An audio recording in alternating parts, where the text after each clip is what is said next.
You're listening to Three Kitchens Podcast, hosted by Erin Walker and Heather Dyer. Tune in weekly to get inspired and make good food.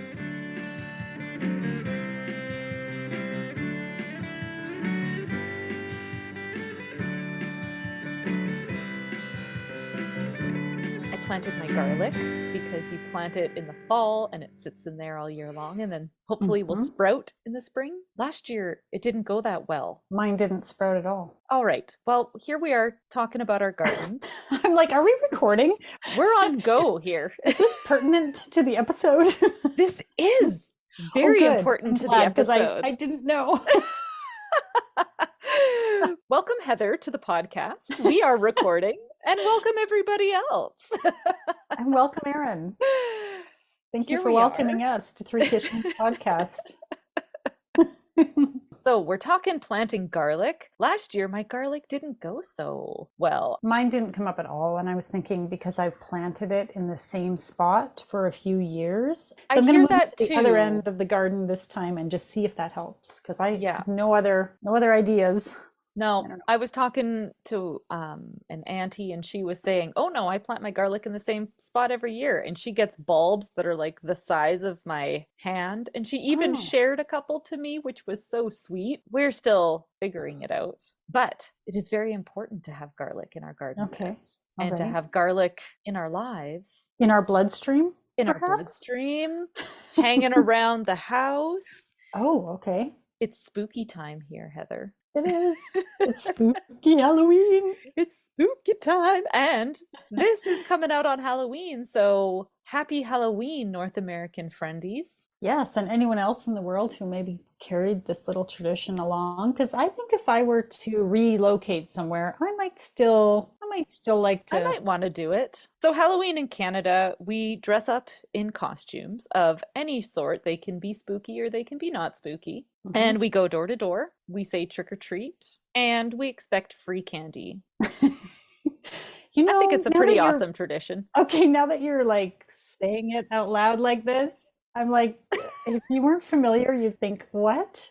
And we also carve a pumpkin. A face into it, usually, unless you're really super creative and crafty. Some people get really fancy on their pumpkins and put a candle in it so it glows on your front doorstep. And that usually means, yes, please come knock on my door. Yes, that's right. If the lights are out and there's no pumpkin, do not knock on that door. You're wasting your time. Or they've left. Go to the next house. Yeah. Don't even bother with that. And should we just mention that it's typically children who are going and saying trick or treat and getting candy? I mean, we don't go as groups of adults. No. I wouldn't turn them away. If you came to my house, I would probably just give you candy and say happy Halloween and send you on your way. But typically it's children. It is. And there has been sort of this, I've heard this discussion coming up in our news recently too, where people are getting grouchy about the age of trick-or-treaters at their house and that it's a bunch of these grown-up kids. You know what? If you are any age and you're choosing to go hang out with your friends and go door to door and dress up, I'm all for it. Yeah. As long as you're polite. Be nice. Come to my house. I will give you free candy. For sure. Just so I don't eat it myself. Because that's what happens is that if you have too much, then you eat it yourself. And that's why I haven't bought it yet. Well, we're recording like a week in advance. And I haven't bought any yet because you don't buy candy until the day of Halloween. Yeah. Because we all know anyone who's like, oh, I'm going to buy it ahead of time, so I'm prepared. That's a lie. You're just going to eat it. That's not Halloween also, candy. That's feed myself Halloween sized candy. You can just buy the stuff you don't like. If there's something you don't like, because then you're less likely to eat it yourself. Unless you like all the candy. Do you like all the candy? I do like all the candy. And if I don't, I'll be like, oh, this is terrible until I like it. This is terrible. Give me more. Yeah, exactly. We like to talk about spooky things. Hey, do we want to talk about our little lunch adventure? Do we want to talk about that? Yeah, we got to talk about that. Yeah, we went for a little pre-Halloween lunch. The food and everything is not Halloween themed, but what made it suitable this time of year is that we went to a place called the Dean House in Calgary that is apparently one of the most haunted homes, buildings. I'm not exactly sure the classification. It's a haunted place. Yes. Now, our kind server told us that he said one of the most haunted places in the world. I don't know that I'd go that far, to be honest. We don't have the history here, I don't think, for it to be quite that. I don't think so. But certainly in the city and maybe even in the country, I don't know. Tell us the story. Okay, so I did get a chance to look up the story about the Dean House. And so it was built in 1906. And so in the 1960s, there was a couple living there with young children. And I believe either late 60s or early 70s, there was an order out against him for attacking or assaulting her. And he came back to the house while their children were asleep upstairs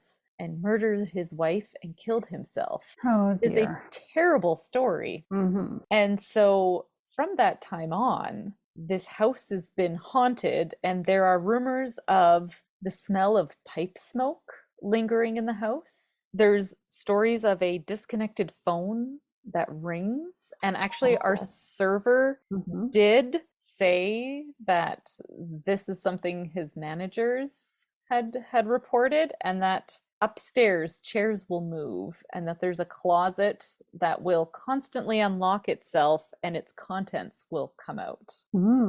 Yeah. And things like that. So we did poke around a bit, but we didn't see anything too spooky. Well, and he said that usually the activity is at night, and we were there for lunch. And I think it's probably more after hours. I mean, it's a restaurant now. It's not like people are there late at night typically. So that's unfortunate. But there was another story that we came across recently that we were having a little laugh about. This one's kind of a good one to chuckle about. Yeah. So not far from the Dean House, there is a pub in a old fire station. So it was a fire station from 1906 to 1952, station number 3. And the city's first fire chief, who they called Cappy Smart, he worked at that fire hall sometimes. Apparently he liked exotic pets. One of them was a monkey. This monkey apparently attacked and bit a child, and so they put it down. But the ghost hangs around at the Hose and Hound pub, which is the former fire station, and gets up to mischief in the kitchen. Apparently turns on the dishwasher, shakes pots and pans around while people are cooking. It's not just happening when there's nobody around. The broom moves, so you go to get the broom and it's not there, it's moved somewhere else. And some people also say they hear horse hooves at the old fire station, because of course at that time they would have had a horse-drawn water wagon or whatever they called it at the time. Oh wow, Fire trucks yet. So yeah, we like this idea that there's this monkey creating some mischief. I like the idea of this mischievous, ghostly monkey. If you were to see it, a ghostly monkey jumping around, like I just picture it being like. It's kind of fun to get into the spirit of Halloween and visit some of these spooky places. If you're local in Calgary, I think there are a few different like ghost tours and walks through the Inglewood community, which is where the Dean House is located. And so you'll probably get some better information there than you've received from us. We're going to have something warm and comforting, and it's going to ward off them evil spirits. Yeah, that's just like an extra bonus to the warm and comforting, delicious food. And one of the ways you can do that is eating lots of garlic. It can ward off the curse of an evil eye. So if you think someone has given the power of bad luck to you, garlic. Also, another thing that can help keep those bad creatures away, like witches, you can cook pork. Because apparently cooking pork, the smell of it, if it makes you uncomfortable, you might be a witch. The scent can drive away evil spirits. I think there's lots of good witches. What kind of witch are we talking about here? Are we talking about like, let's say the evil ones? The evil kind. Okay. We're going after all the evil stuff. So as I continued down this thing, I also came across this idea of bringing good luck and good fortune to you is by eating black-eyed peas as well. They are a symbol of good luck and fortune. And so put all those things together, we are going to have the superpowers of warding off evil with our garlic, our pork, and our black-eyed peas because I'm Oh, making nice. black-eyed peas with bacon and pork. Bacon and pork. That's an interesting. Bacon and pork, which is an interesting way of naming it. Yeah. And it's going to be garlicky and porky. Nice. I think that sounds good. If you're like me and you just keep clicking on things, don't we all? Yes. It's what we've been trained to do. Yeah. I also found that in Japan, scattering beans around your house is something that is done to protect and bring good fortune. Like all the time or just at? Not all the time. I believe Okay. it is a New Year's thing. And I have been endlessly curious about a Japanese dish that is a sweet dish made with a sweet red bean paste and those little pancakes. Oh, yeah. It's called Dorayaki. I don't know. And it is a honey pancake sandwich filled with a sweet red bean paste. Mm. Then after all my clicking and wandering through the internet, I was wandering through the bulk barn, and guess what I found?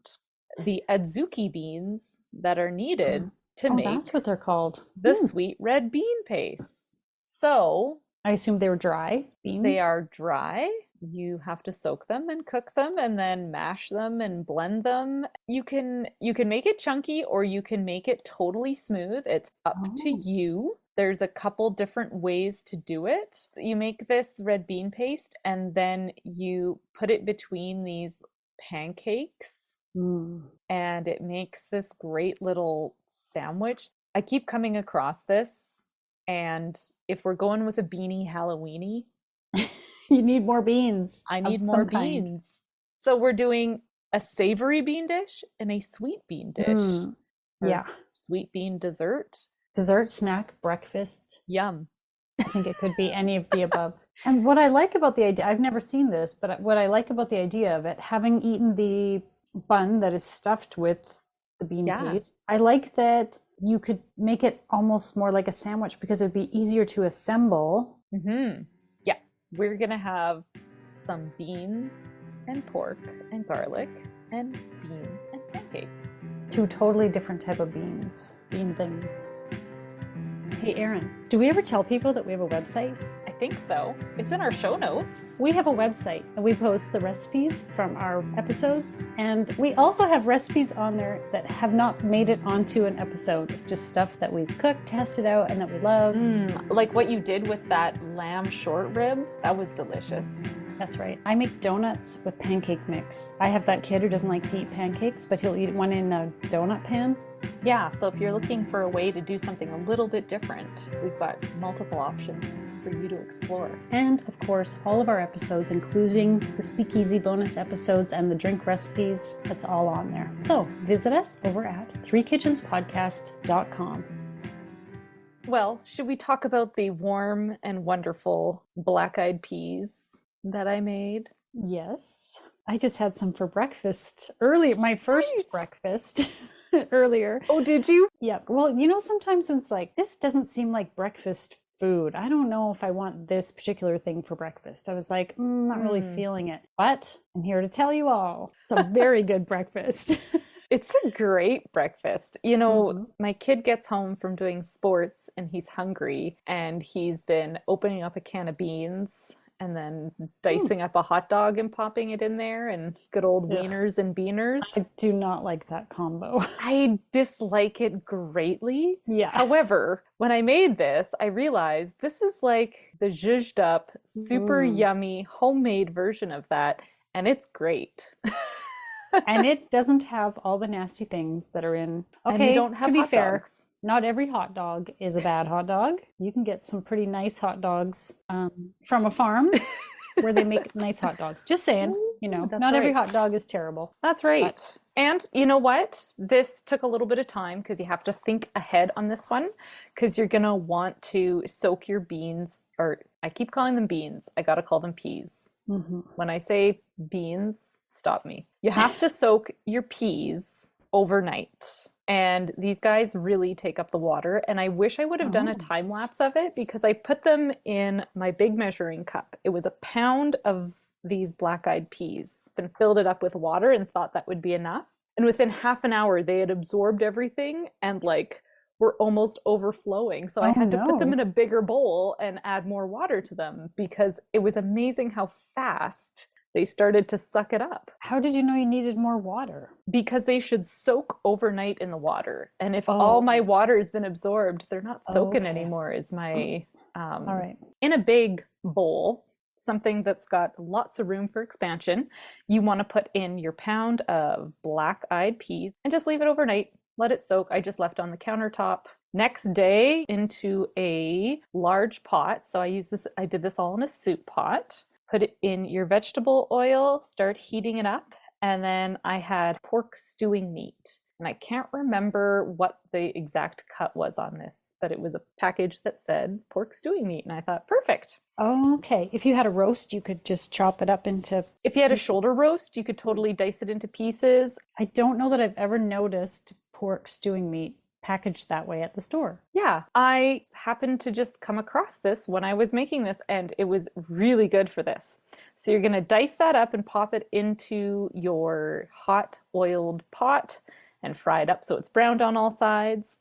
And then you're going to add in thick cut bacon that you cut up and dice into little squares before you throw it into the pot. And you're going to cook those two things up. And then you're going to add in a diced medium onion and 4 cloves of garlic that you've got diced up. And just cook that all. Oh boy, does that smell good. The pork, the onions, the bacon, all of it. Cook it in that hot oil. Do you find it odd sometimes that we call bacon instead of, like we say pork and bacon? This is a tough one. Is that an odd thing? Well, pork is the raw meat. Bacon's already been cured. Oh, okay. Or that's the way I like to think about it. But if you're going to start talking about Canadian bacon versus back bacon, I don't even know I don't know. That's where it really muddies for me. Okay, anyone, I don't even know what Canadian bacon, isn't Canadian bacon just ham? I think it's just sliced ham. Yeah. Why do they call it Canadian bacon? I don't. Listen, you guys, we're Canadians and we don't even know what Canadian bacon is. So we're here to not represent ourselves very well as Canadians. Everyone in the world just stop calling it Canadian bacon because it's just, that's so weird. No, I'm pretty sure it's just sliced ham. That's weird. Okay. All right. So you've got your meat and your onion, garlic all browned in the pan, in your pot, sorry. You're going to add salt, black pepper, cayenne, and garlic powder. And you're going to cook this entire mixture until it's coated with all the spices. And then you'll add in 4 cups of chicken stock and 2 cups of water and bay leaves. You're going to bring it to a boil. And once you've brought it to a boil, you're going to reduce it and let it simmer for about half an hour. And so this is kind of the point where your meat is going to feel tough. It's going to seem like, oh, I'm going to be chewing leather was my fear. Like, oh no. But as that meat cooks and starts to break down, after about 30 minutes to 45 minutes, your pork is going to start softening. And that's when you can drain your peas from that overnight bath you've left them in, give them a rinse, and then toss them in with everything, bring it to boil, reduce it to simmer, and then let it sit for an hour to an hour and a half. Okay. Just to get those peas, they're going to absorb a whole bunch more water, even though you've already soaked them and they've absorbed water, they're going to get softer. And you just want to kind of cook it until you can pick out a pea, press it down, and it squishes easily. You don't want it to be crunchy still. You have to be patient. And you don't want to be too mushy. You still want to have that pop when you bite into it, which I feel like these black-eyed peas really have. And then serve it up. You can add some hot pepper vinegar, which is like Frank's Red Hot sauce, or Cholula sauce is my favorite, or any of your Tabasco sauce, whatever you like to add on there to spice it up. And we ate this with grilled cheese sandwiches for dinner. Oh, that's a great combo. It was fantastic. I would have thought that pork cooked like all day long. It was so tender and soft, like melt in your mouth. And flavorful. Like it had all the spices like right in there. It's amazing. At first I had forgot. This is what happens sometimes because listener, you get to hear it all at once. But we often have time in between the first recording, Yeah. the first half. There's cooking and eating in between, and then we record the second half, and sometimes quite a bit of time goes by in between. And I also just have a real terrible memory. But I couldn't really remember what it was at first. When I opened the container that you gave me, I was like, oh, did this have beef in it? I can't remember because it looks like tender, Yeah. braised. Oh, it wasn't cubes. It wasn't like It chunks. fell apart because Yes. of the cubes it was in, and you could see the meat, like it was so fatty and marbled when I was first cooking it. And like when you first cook it up, it stays in that cube, but man, as it falls apart, it just crumbles. You had given it to me. You gave it to me yesterday, and like I said, I had it earlier today. I didn't finish it because I saved some for later, but I tried it earlier today in case we were going to record. And when I took the little glass bowl out of the fridge and I looked at it, there's like a fat layer that's settled, and I was like, "Ooh, this is gonna be good," because you can just see that it's going to be like that rich when you warm it up and stir it in. It's going to have that rich, good fatty texture and flavor to it. Oh, Yep. I would never have thought that was just, you don't really think of it as, pork stewing meat. That just sounds like blech. But this was like wow. It was a good, I'm really happy with this. Everyone in the family really loved it. I think my kid who eats his wieners and beaners has been bumped up a bracket now, so I don't know how You're I'm in going to trouble. deal with that. Yeah, because he's going to be asking for this after every hockey game. I'd never eaten black-eyed peas before. No, I really like them. I thought they were really good. They had that pop and then soft. Yeah. The texture is great. Really good. Yeah. Yeah, loved it. Well, I think there was enough pork and garlic to scare away and fend off all the evil spirits. Oh, for sure. And lots of black-eyed peas to bring us good luck.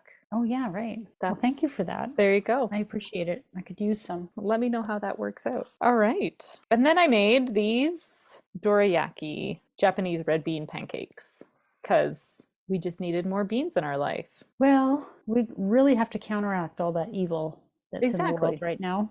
Yeah, it feels like we need as much good luck as possible. Yeah, we could all use more beans. So, as I mentioned in the first half, I did find these azuki beans dried. And so this recipe, they did not recommend pre-soaking them. It was just cooked on the stove. There must be something that initially comes off the beans when you start cooking them. The instructions said that once they come to a boil, you want to drain them, fill them up again, and then boil them for the hour and a half. So there must be something that comes off the beans that you want to drain. Initially, drain everything out, rinse it, add your water, bring it to boil a second time, and then they sit there. Okay. Once you've got them softened up, I drained them and just let them cool because it's a little bit easier to work with things once they've cooled down when you're using the Ninja blender because it's sealed and they say don't blend hot things in there, and I get it. Well, I have done that many times. Yeah. And what happens is it sort of suctions and then you try to open it and it's like, and it like spits at you. Yeah, then you get hot stuff flying in your face. Yeah, makes a mess. It's a little bit of danger. So when you drain the beans, you want to keep some of the cooking liquid just to add back in as you blend it up until the beans form a nice blended paste. Then you're going to put them back into the pot you boiled them in. Now that it's empty of everything else, you're going to add, it says 3/4 to 1 cup of sugar. So you can kind of adjust this as you like. I believe I did the full 1 cup of sugar when I made it, and 1/2 teaspoon of salt. And cook that until it gets thick enough that when you drag your spatula over the bottom, it stays separated. Turn it off, let it cool. Your bean paste is done. It was really quite simple to make. Then, and I did this the next day because the first day I had made the bean paste, I had made the beans, and I was like, done. Yeah. So the next day I made the pancakes that this red bean paste is going to get sandwiched in between. So it was eggs, sugar, and honey that were whisked together. And then you add flour, baking powder, whisk it again until everything's well combined. Put it in the fridge, it said for 15 minutes to let it rest. And then bring it out, add in about 1 to 2 tablespoons of water so that it has the same consistency as a pancake batter. And then you're going to heat up your frying pan. You put oil in it and then wipe it really good with a paper towel so that it distributes the oil without any patches or splotches, or you won't get that even browning on your pancake. So you're oiling the pan, but you're not really cooking them in oil. Yeah, you oil the pan, heat it up, and then wipe the oil out with a paper towel. And then I use that paper towel to oil my spatula and then keep oiling the pan in between batches. And that worked really well. Scoop your batter in. I always use my ice cream scoop for this that has the little click, click, scoop clear guy. A 4 tablespoon scoop. Okay. That's about what I've got. Cook it in your pan over medium-low heat. You don't want it to get too dried out, but you don't want it to cook too fast and then the middle's raw. Flip it over, cook it on the other side, take it out, let it cool. And this is where I kind of went with it on my own. It said to put the bean paste in the middle and sandwich it between 2 pancakes. But my pancakes were pretty thick and fluffy. When I did that, it was like a really big sandwich. And I thought, I think that's just too much bread or too much pancake for the ratio of filling that I'm putting in. So I scraped it out of the few pancakes that I had stuffed as I looked at them. And I just chose to slice each pancake in half instead. And then put the filling in there. And then, because they sliced really easily. That way I got way more. So the recipe was for 6. I should have gotten 6 of these dorayakis total, but because I did it this way, I got 12. And it used up almost all of the bean paste that I made as well. So I felt like those ratios worked out better for me. And just eat. Eat it for your second breakfast if your name is Heather. I was eating it when we logged on. I was about to say, ooh, what do you have? And then I was like, oh, I recognize that. I have a delicious red bean pancake sandwich. Yeah, this is yummy. I mean, I already knew I liked red bean paste because as I told you, I had it in those Chinese buns before. Right. And I thought the sweetness was like perfect because it's not, you don't want it overly sweet, but it needs the sugar. I don't know what the beans taste like without sugar, but I imagine they're kind of blah. Plain and bean-like. Yeah. I can give you that that point of view. I did try the beans as I was squishing them to see when they were cooked, and they tasted like any plain old bean. Yeah, they need a little something. So the sugar makes it more like a jam. Yeah, exactly. Such a fun little treat. And they look, because they're actually quite brown on the outside, like you said, they almost on the top, it almost reminds me of that smooth brown like hamburger bun. You know, when you get like a fast food hamburger bun, it has that weird, it's like, how did they make bread look like that? You know, like when it's a bun, it's like, well, that's weird. But in the case of a pancake, it's like, wow, how did she manage to get it so evenly browned? I think it's the oil in the pan. Because the recipe was very like wipe out all the oil so that you don't get any dabs of it left behind, or else you'll get spots on your pancake. And I would think bubbles. Yeah, so this is a little bit different. But yeah, I liked the pancake quite a bit. I thought it was good. The family didn't like the bean paste. My husband thought it tasted like, at first he was like, oh, does this have dates in it? Oh, I can see that. And I was like, no, it has a bean paste. And he was like, oh, you should not have told me that. Oh, poo. He liked it before he knew what it was? I have to say, it wasn't really my favorite either. Really? So I went back to thinking about the ube. I was just going to say, but you like ube. Yeah, so I liked the flavors in the ube, but I didn't like this so much. So you didn't Which is so funny because I did not like that ube jam, but I like red bean paste. So here's where the great divide is now. We complex human beings. Oh, that's funny. I really like the pancake, but the red bean paste, I could live without.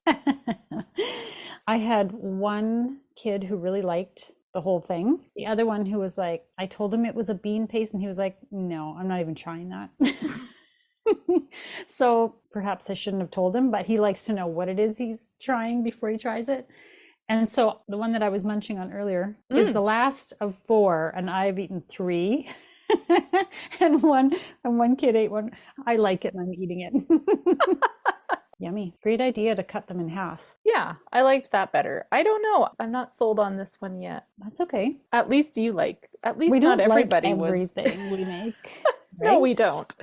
But it was fun to try something different and new. So, but you never know, because it's one of those things where it had such a different taste and flavor that I could find myself craving it in 6 months from now and being like, I have this strange craving for something that's like a red bean paste. And then you gotta check if you're pregnant or something. You have these weird cravings. Oh God, no.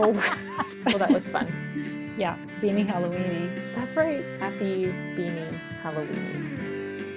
And now for the fine print. Join us over on the socials, Facebook, Instagram, and YouTube, and on our website at threekitchenspodcast.com. Remember, when you like, follow, subscribe, and leave a review, it helps more people find us. Thank you so much for listening. But one more arrow bar can't hurt. Yeah. I have no self-control.